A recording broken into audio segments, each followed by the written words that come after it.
सर्वधर्मस्थापकत्वं सर्वधर्मस्वरूपकः आचार्याणां महाचार्यो रामकृष्णाय ते नमः. O establisher of all the faiths, embodiment of all the religions, the greatest teacher among all the teachers, O Sri Ramakrishna, my salutations to you. Namaste, pranam. Sri Ramakrishna teaching us with those wonderful words that there can be no fear if Guru's grace descends upon one. The moment one gets shelter under the holy grace of the Guru, there is nothing to fear. The Guru will tell us what is our real nature, who we really are, and what is the true nature of ours. We have forgotten what our true nature is. Sri Ramakrishna says some people, they are so much hypnotized that they say, oh, I'm a bound soul. Sri Ramakrishna says nobody is a bound soul. This is all our own creation, thinking we are a bound soul. We are eternally free. But our condition has become like that of a goat tiger. And he had told the story of that goat tiger. That when once a tigress was almost jumping on the flock of goats, it just died midway and fell down on the ground, and she was carrying. Now, just before the last breath, she delivered the cub. Now the cub is without mother, and all these goats, they are looking at the cub, and they thought, okay, we will rear this cub as one of our own. And that tiger cub, it started growing, and it grew to be a goat tiger. It started eating grass like all other goats. It started bleating like all other goats. It had forgotten. It didn't know it was a tiger. It didn't know how to roar. It didn't know that grass was not the food for the tigers. So that tiger cub just grew to become a goat tiger. Then one day this entire flock was attacked by a real wild tiger. All the goats, they started running away. And this wild tiger was amazed to see another tiger in this flock of goats running helter-skelter to save its skin from this wild tiger. So tiger goes to catches hold of this goat tiger. It says, you're not a goat. He said, no, I am goat. Come, come, come. So the wild tiger forces him to the nearby lake and shows him the to look, tells him to look in the water to see its own reflection. And he says, look at your face, you look at mine, we are same. You are not a goat. And then the wild tiger forcefully put a piece of meat in this goat tiger's mouth.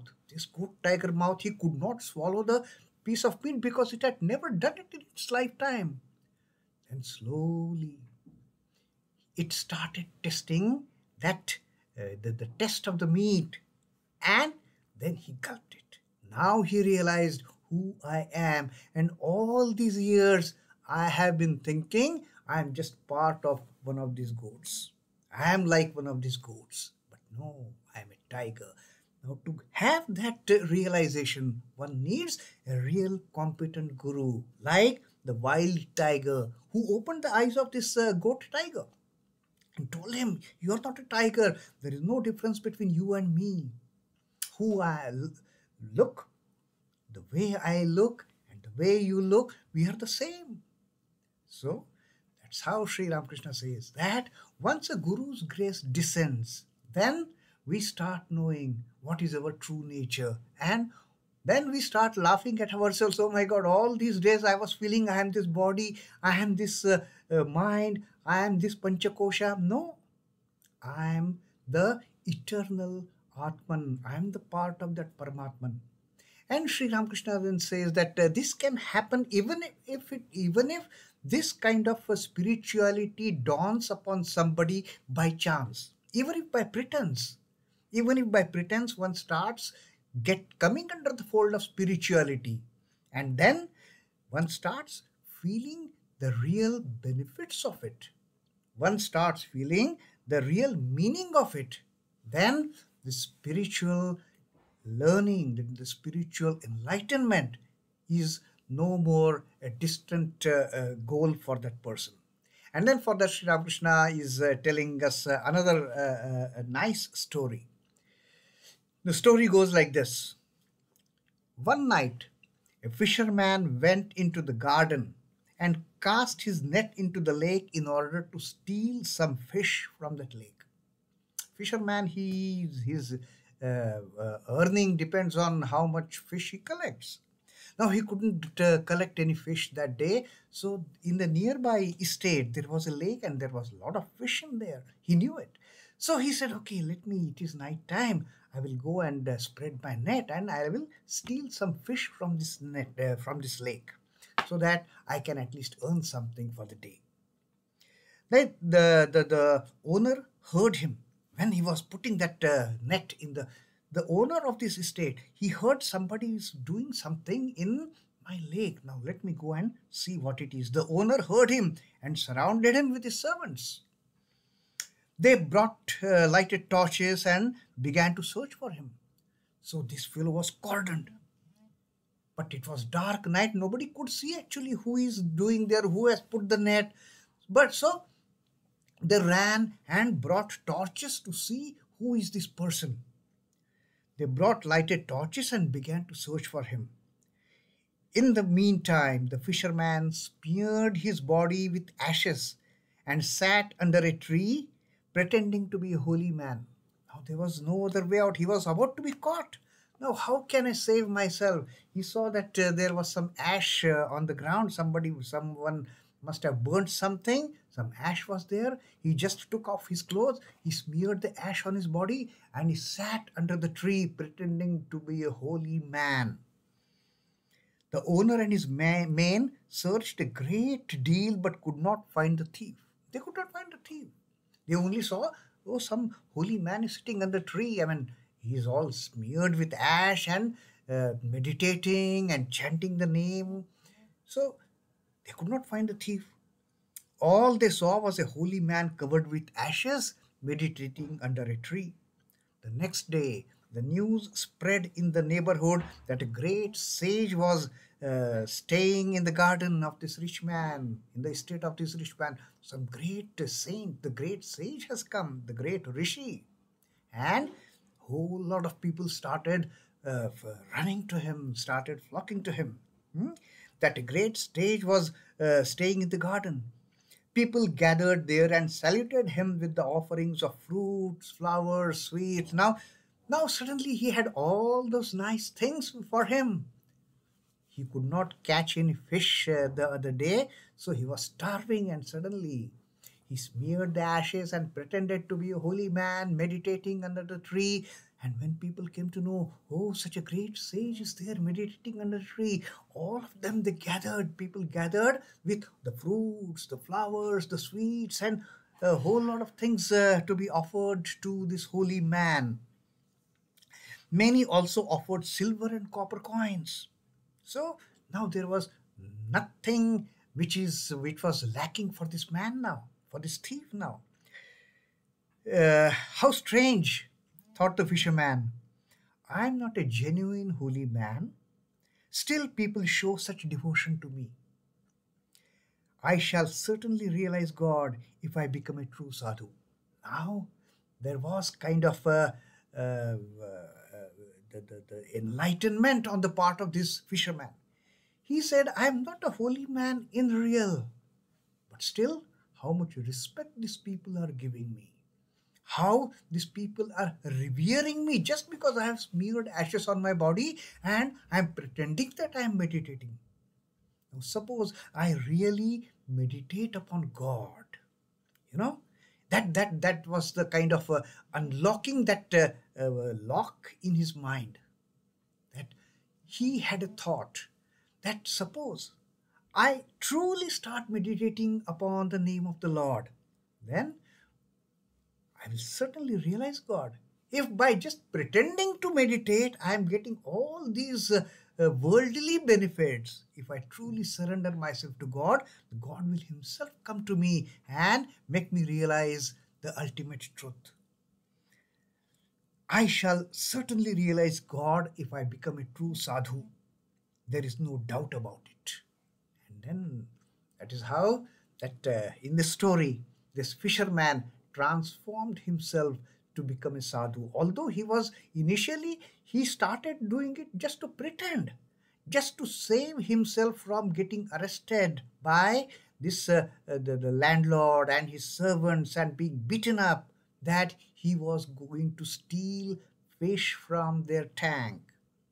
So he had that realization. He had that kind of the spark ignited, that if by pretense I am getting such a reverence, if by pretense I am getting such a respect, if I am with my pretense of being a holy man, these people are doing so much for me.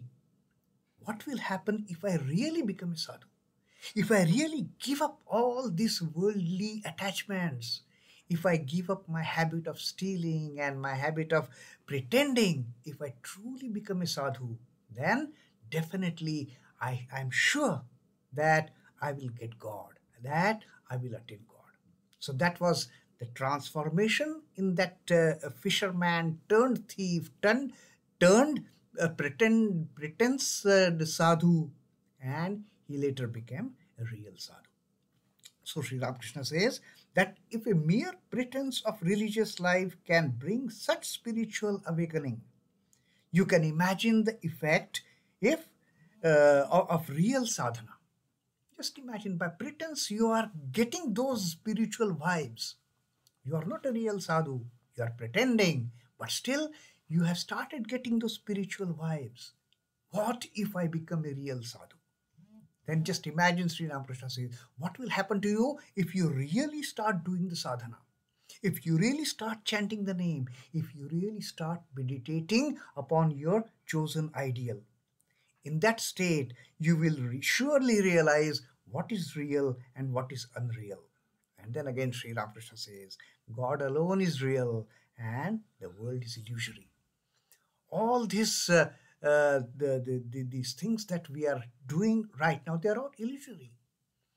What is real is God is only reality. The entire world is illusory. Don't go after the illusory. Don't go after the ephemeral. Don't go after the momentary. Try to stick to the permanent. Try to stick to the eternal. And then one of the devotees who was sitting there started thinking himself that if the world is so is that the fact that the world is unreal. The fisherman, to be sure, renounced worldly life. What then will happen to those who live in the world? Now this doubt this devotee started getting. As per the story that Sri Ramakrishna told, fisherman gave up his worldly life. But what happens? Everybody cannot give up the worldly life. So what happens to people who ultimately remain in the world? Is there no scope for them? Must they too renounce it? So is it that Sri Ramakrishna is telling all of us devotees to, like that the fisherman in the story, you give up everything and become a true sadhu? Is it what Sri Ramakrishna is hinting by through this story? And Sri Ramakrishna, who could read the man's innermost thoughts, he knew what this person is thinking, and he replied. He just very tenderly he replied to this person who was thinking that, is it that we have to renounce everything? Sri Ramakrishna says, suppose an office clerk has been sent to jail for some reason. He undoubtedly leads a prisoner's life in the jail. But when he is released from jail, does he cut capers in the street all the time? No. He says the moment he is released from the jail, again he starts applying for the job, he gets a job as a clerk, and again he starts working as a clerk. So he is back to what he was doing earlier before he was being sent to prison for some reason. So Sri Ramakrishna says, even after attaining knowledge, through the Guru's grace, one can very well live in the world as Jivan Mukta. Don't worry that you have to renounce everything. All householders need not renounce everything. Householders, let them remain householders because they have to take care of the society. But then remain like a ideal householder. how to remain like an ideal householder. Sri Ramakrishna is teaching that with the grace of Guru, once you attain the knowledge, once you know who you are, then having realized you are, you try to serve the society, you try to serve the world in the most honest manner, in most humble manner, in most genuine manner. So Sri Ramakrishna says that one can very well live in the world as a Jivan Mukta. Remain unattached. Don't get involved. Don't get attached to the happenings of the world. Be a third party witness, whatever is happening around. Don't get involved in it. Don't get attached to it. Being detached, live in this world, serve the world, and do your duties as the householder as the duties come to you. So that is a clear-cut message Sri Ramakrishna says to the householders, that you need not renounce everything. You just renounce mentally. You get detached.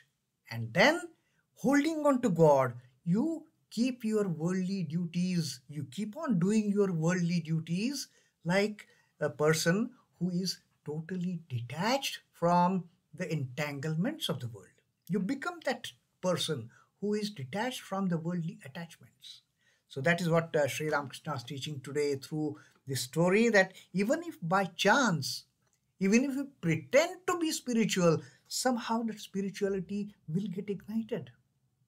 And then we start thinking like that the thief, like that fisherman turned thief, that if pretending to be a holy man, if I am faking myself to be holy man, people are showering me such a great respect. Like those who might have seen that Devanand movie Guide. There the same thing happened with that character there, the guide which R.K. Narayan had written, that beautiful novel. The same thing had happened with the hero there. He had pretended to be a holy man, and ultimately he ending up to be a holy man. In fact, finally, I mean, in the movie and the novel and in the movie, the